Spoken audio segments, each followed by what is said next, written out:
Welcome to Deskside with. Our guest today is Mike Mulvihill, president of CRT Tanaka. Mike, how are you doing? Great.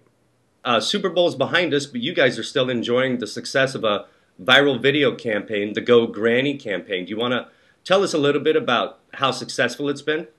Sure, Brian. Just a little bit about the campaign. I think, as most people know, the major competitor of our client, Network Solutions, is our client. The major competitor is GoDaddy. They've been pretty well known for their Super Bowl spots over the years that have Danica Patrick and some sexy ladies, which have helped drive traffic for the overall category whenever the Super Bowl ads run. So our client, Network Solutions, was looking at how can we try to compete in the category around Super Bowl without having to buy a $3 million spot, multiple $3 million spots, and plopping down $1 million to produce a 30-second spot to run in that space. So we came up with an idea that's basically a lampoon upon the GoDaddy girls, which is Go Granny. And we hired Cloris Leachman, 80-something-year-old Cloris Leachman, to play the original GoDaddy girl, who's getting a little up there in years, but she still thinks she's a smoking hot babe and is waiting for that phone call to come back to the Super Bowl. And we created a video. It's about a 3-minute video, a little over 3-minute video. We ended up posting on the Network Solutions homepage, their storefront site, the YouTube channel. We had Twitter activity around it, blog activity around it, and I think we had a pretty successful effort given the relatively small expenditure vis-a-vis what people plopped down for Super Bowl.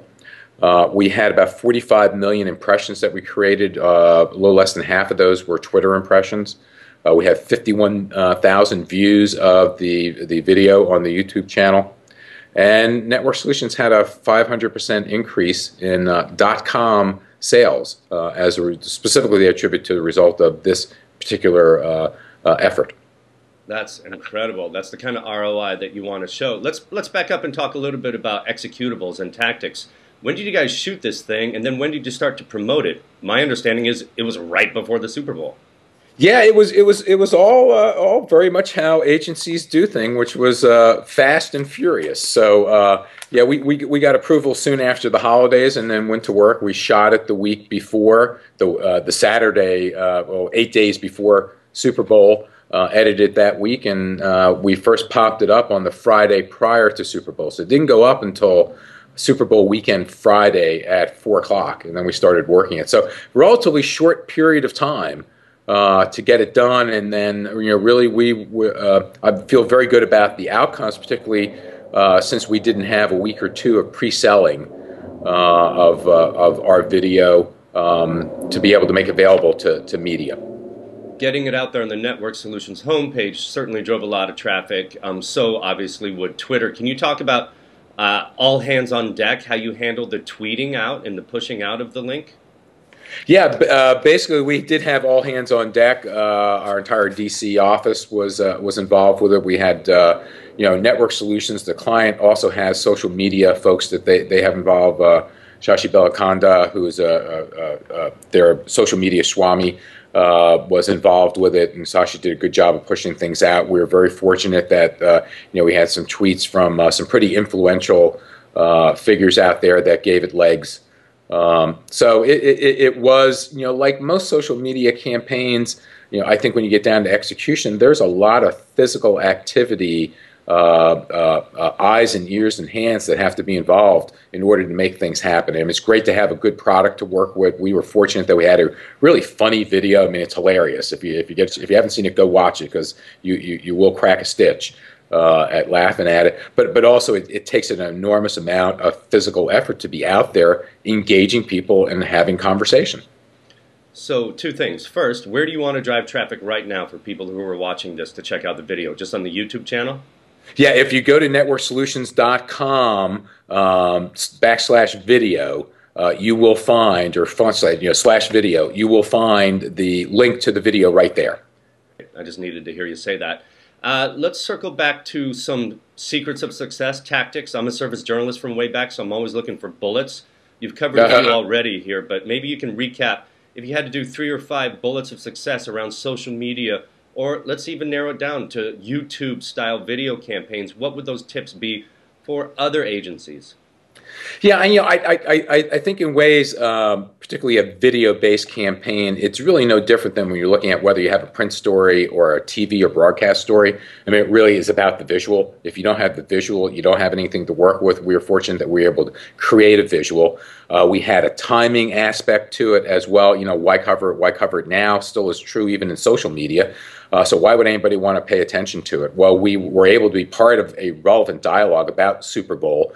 Tremendous amount of conversation going on around that weekend and leading up to it, and even following the weekend. You know, always a lot of conversation on Monday morning quarterbacking about all the commercials that ran and what was the most remembered, what was the least remembered, what did people like, what didn't they like. You know, so we were relevant. We had amazing quality video with a great story to tell, and it was really relevant to something that was important to our clients. So it's not just that we're creating awareness, although that was a key aspect of one of the goals of this was to create awareness, but we were driving traffic to their site and to a property that really helped position their products and services, their organization, in the light that they wanted it to be seen in. Great. A lot of lessons in there. One that I want to zero in on is a lot of clients will come to an agency, or if you're in-house, your boss, your CMO will come to you and say, I'd love our program to go viral. Can you create a viral program for me? And that causes a lot of PR folks, social media gurus to sort of scratch their heads because things aren't inherently or intrinsically viral by their nature.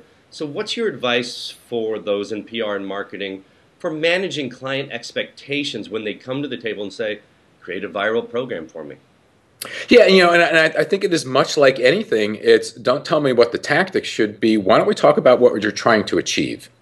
So strategically, what are you trying to accomplish? What would be the measure of success that you're looking at for this? Perhaps a viral video isn't at all what we're looking at. Perhaps it's some other means at getting at the ends that would be most appropriate. And when it comes to viral video, there are few and far between in terms of successful viral videos. I'm not even sure if I would call our 51,000 views quite successful yet. You know, it'll be out there for a while. We're going to get more views. But you know, I think it really is difficult to find something that's topical, that you create, that's interesting, that really hits a target for the client and isn't just kind of creating activity out there. If you look at most really successful viral videos, they're not connected back to a specific organization or specific client objective. Most of them are just kind of fun viral videos that are, you know, silly or stupid, or, you know, really capture something that people find amusing or engaging and they decide to pass it on. That's not always something that's captured within a product or a service. So, you know, I think it's really important when people come to you with a objective of give me a viral video, that you really push back and try to find out what they're trying to accomplish, and really then create what are realistic expectations about what you can accomplish if you do go viral. Love it. That's exactly what we're looking for, advice for our audience there. One last question on this particular campaign. When you had that meeting with Network Solutions, what were the metrics for success and the goals outlined in the beginning? Yeah, we were looking at impressions. So, you know, our 45 million impressions is over what the original goal was for earned social media impressions. You know, we have additional impressions that were created by banner advertising. We bought some banner advertising to help direct people to the Network Solutions storefront site to see the video. And then also, you know, we wanted to increase sales. There wasn't a specific target to increase sales. We were really more looking at generating how do we take advantage of an increased traffic weekend in the category to help grab some of that traffic to come our way. That's first measured by impressions that we're getting, and then the second all would be views at the video. We didn't really have a specific target for views on the video, but then we were looking at increased traffic to the website to look at the video, and we did really well against that metric as well. Great. Well, thanks for giving us the overview. We're always looking for case studies, the secrets of success, and tips as well around social media campaigns. So any parting words of wisdom that you want to share with our audience of PR, advertising, marketing, IR, and yes, we have quite a few corporate communicators who follow us as well. Any last words of advice before we wrap it up? You know, the only words of advice that I have that I think are the most meaningful pervasively are, I think in every one of these situations, we as practitioners and as counselors, because ultimately we want to be counselors, need to go back to what is the client trying to accomplish, whether that's an internal client or an external client. What are they trying to accomplish? So often we have people come to us with a specific tactic in mind, and really we're a better judge of what's the proper tactic.